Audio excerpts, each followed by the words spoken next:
Hey, Fanboy Nation. This is your pal Daffy Duck, and you're watching. You're watching.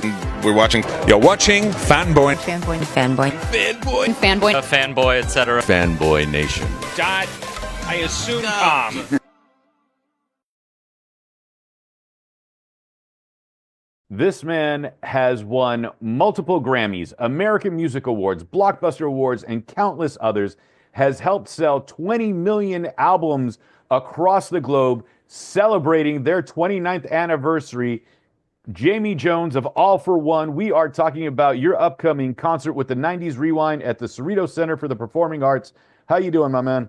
I am great. How are you? Listen, I'm thrilled I get to talk to you. I've known Delious for like a decade now, so he's sick of talking to me, you know. So we're changing things up here with All-4-One. Rewind concert, you guys, Dru Hill. I know you guys have been touring. It's 29 years, man. Like, how does that work?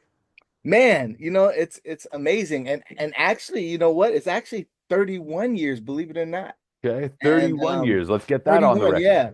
Our first single, So Much Love, came out in November of 1993.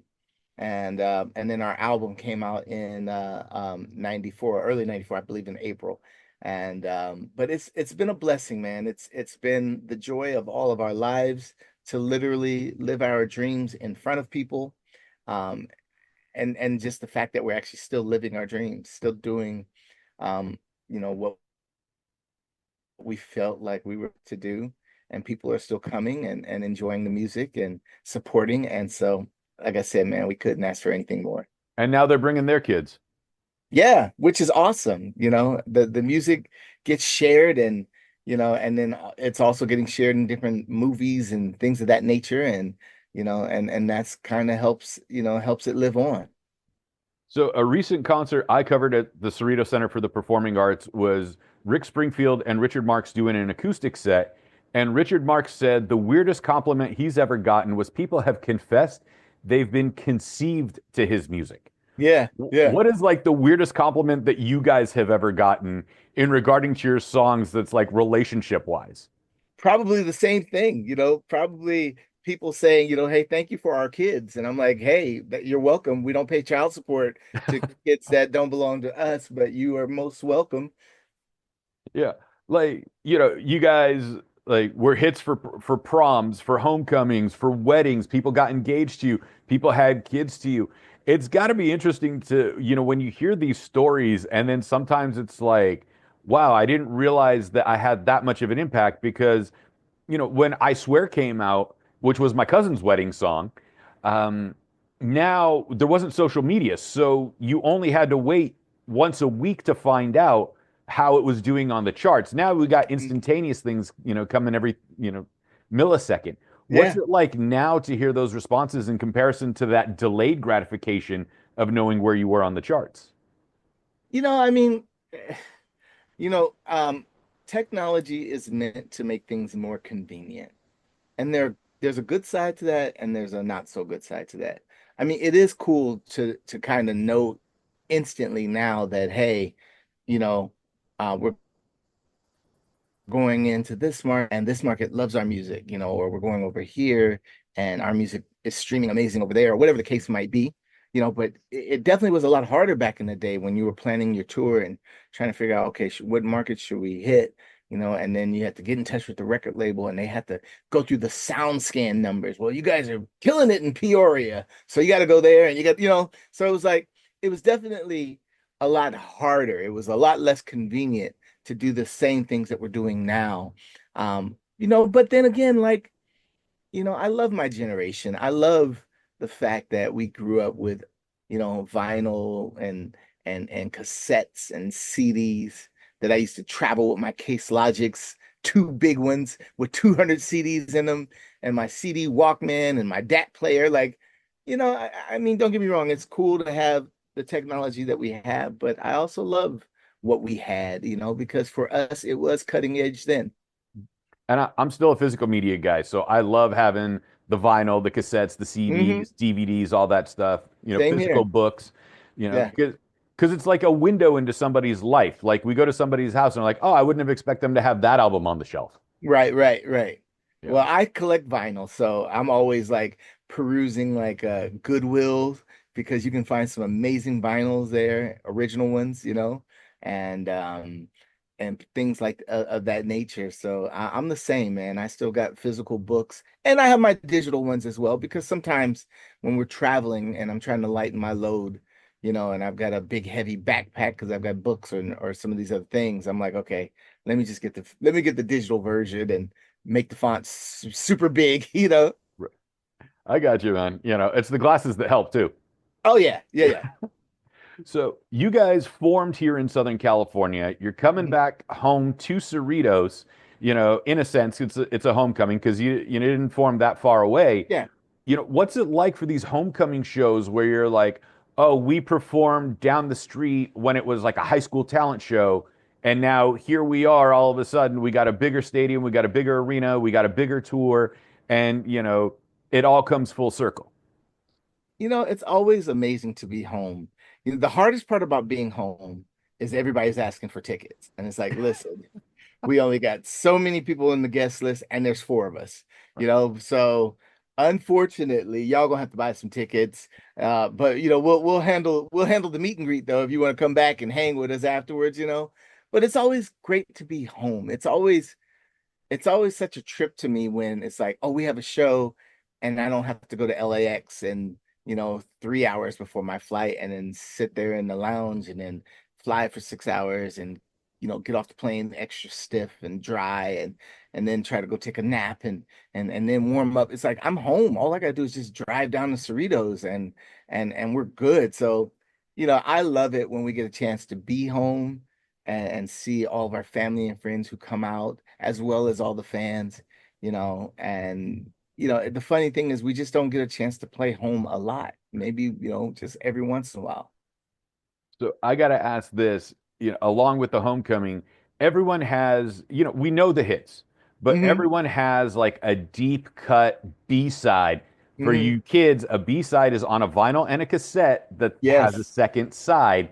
It's not just like the 12 straight songs on the CD or something that you just stream. Right. What's a deep cut that surprises you to get requested? And you're like, wow, we haven't played this since like 98, or we haven't sung this since 98. Wow. Few of them. One of them is from our second album. It's called These Arms, and it was written by Frank Myers and Gary Baker, who also wrote I Swear. And it's another one of those like wedding songs that we always get a lot of requests for. It was a single for us, but it was weird because we had released it as a single and it started doing really well for us. And then they pulled it because we were asked to do the theme song for the Hunchback of Notre Dame. And that needed to come out at the exact same time as our newly released single. So we ended up pulling These Arms to put Someday out. But it's just one of those songs. Like the craziest thing to us was we went to South Africa and we hadn't been there in a long, long, long, long time. And we go there and everybody kept saying, you got to put These Arms in the set. So we said, okay, fine. And normally you always put your biggest songs towards the end. We didn't know. So we had it in the middle of the set. When we started singing it, and as soon as they heard the first notes, the entire arena erupted. And when I tell you, everyone was singing and dancing in the aisles, you would have thought it was I Swear. And we were like, holy crap, we're looking at each other like, this thing is huge here. Like we had no clue that it was that big. So then for the rest of our shows during that South African tour, we moved it back, towards I Swear because it was just one of those records that we had no clue it was as huge as it was. Here's another thing about how times have changed, Hmm. because you had the single out and it was asked to be shelved for the Hunchback of Notre Dame single. Hmm. Yet this week, Kendrick Lamar tied the record for having 5 songs in the top 20 Yeah. all at once. So Yeah. if it had been released now, you would have had 2 songs in the top 10. Well, that happened to us twice. It also happened to us when we were releasing I Can Love You Like That. We had the last single on our first Got Skills. And what was crazy was She's Got Skills was one of these records that it wasn't working at the same time everywhere. Like it would be, top 3 in Dallas, and then it would go #1 in Mississippi. So, and then after Mississippi, it would go to Alabama, and then after, and it was doing this whole thing. And then I remember we did the very first Wango Tango for Kiss FM here in LA, out in Orange County, and they had been killing Skills. And so we were like, hey, our new single, I Can Love You Like That, is out. Can you play that? And they were like, well, we can't have 2 All-4-One songs, only one. So we had to like say to them, like, listen, if y'all want us to come do Wango Tango, then you got to pull Skills and start playing the new song, because back then, radio wouldn't play, 2 songs by you unless you might have been Michael Jackson or Madonna or something like that, and even then, maybe 2, and that's it, Right. because, a radio playlist had 25 songs as the main playlist, so it can't have 2 by the same artist, but now, yeah, you're right, man. I'll see a Drake record or a Kendrick Lamar or Beyonce record will come out, and when you look at the iTunes charts and things like that, it's like the top 10 is 7 of their songs, Right.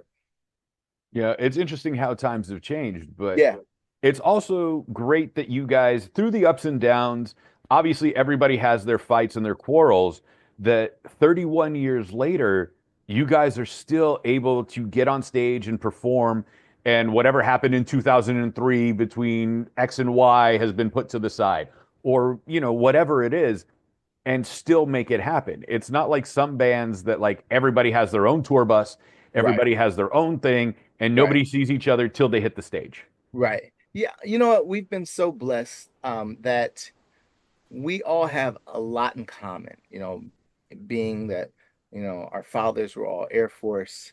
And so there were values that we all grew up with. So growing up in church, also all of our love for music, all of our love for family and for each other. It's very similar. And honestly, I mean, we still have a ball on the road. Like we still, we'll go to the movie theaters and check out movies together, or, go play some, some pool or laser tag, or like, we're still big kids, in our 50s now, but you know what I'm saying? But we all get along. We love each other. We are men and we do disagree, but I think that there's a mutual respect that we've always had for each other, that, hey, we can agree to disagree and we don't have to disrespect each other in the process. You know what I'm saying? Like, if I get that mad and I need to walk away, I will. But honestly, I don't know. Maybe that's happened once in the last 31 years. And if it did, I can't really remember. I mean, so we've been very blessed that, we all are brothers, all of our kids call the others uncle, and it's like, it's just, that's just the way it is. And that's the way it'll always be, and until, God tells us we can't do it anymore. I got you. Hey, the Four Tops kept going forever, so same Didn't with they? the Temptations.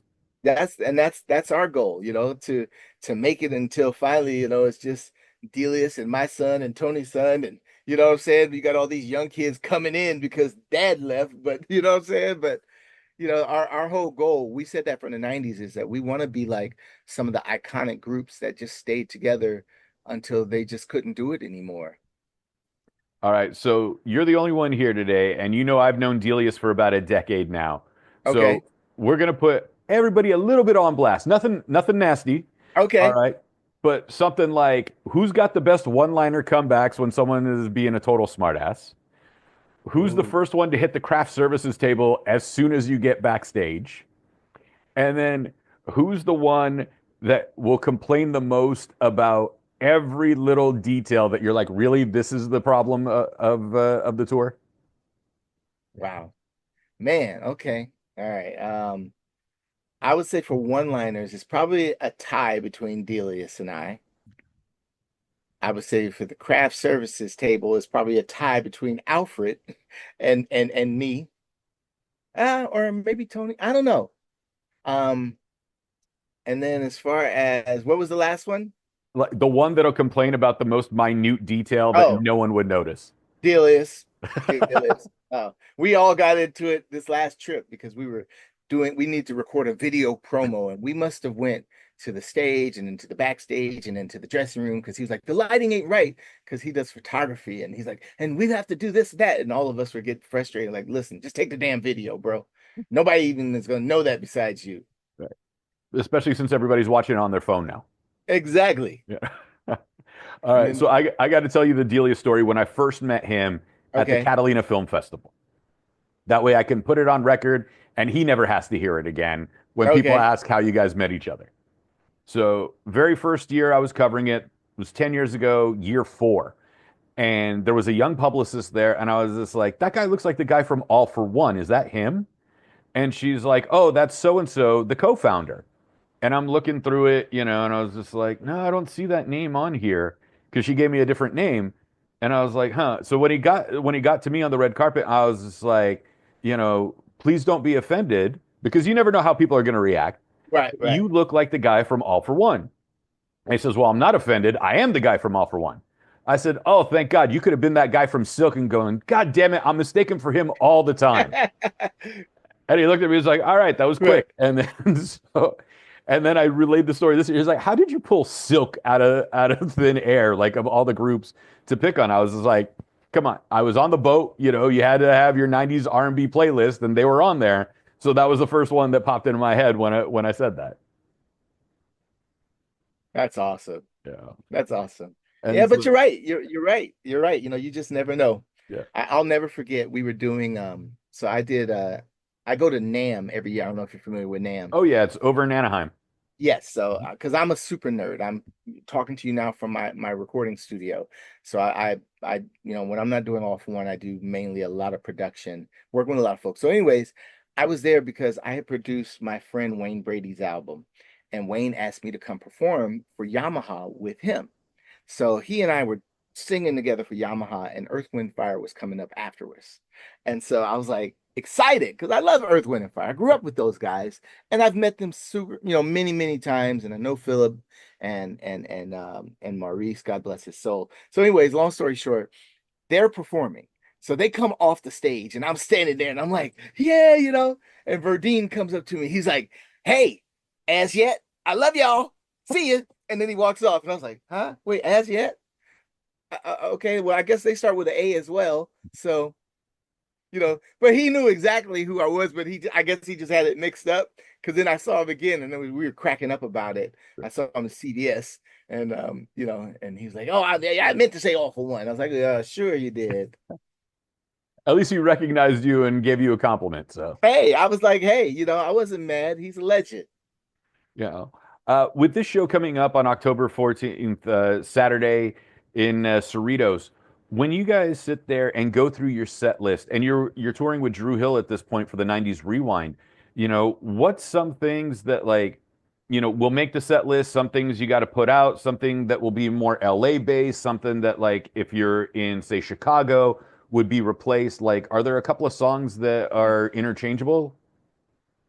It's funny you should say that. Yeah, I mean, it used to be that way, especially in the 90s. Because in the 90s, every major place had a sound. LA had a more laid back funk style, and DC had go-go, and Miami and Atlanta had the bass and the 808s, and New York was sample based and had more of that grungy hip hop drums. So it's funny. Back in the day, we did used to say, all right, when we go over here, let's do this one, and we're gonna be on the West Coast, so let's sing the bomb and let's do this.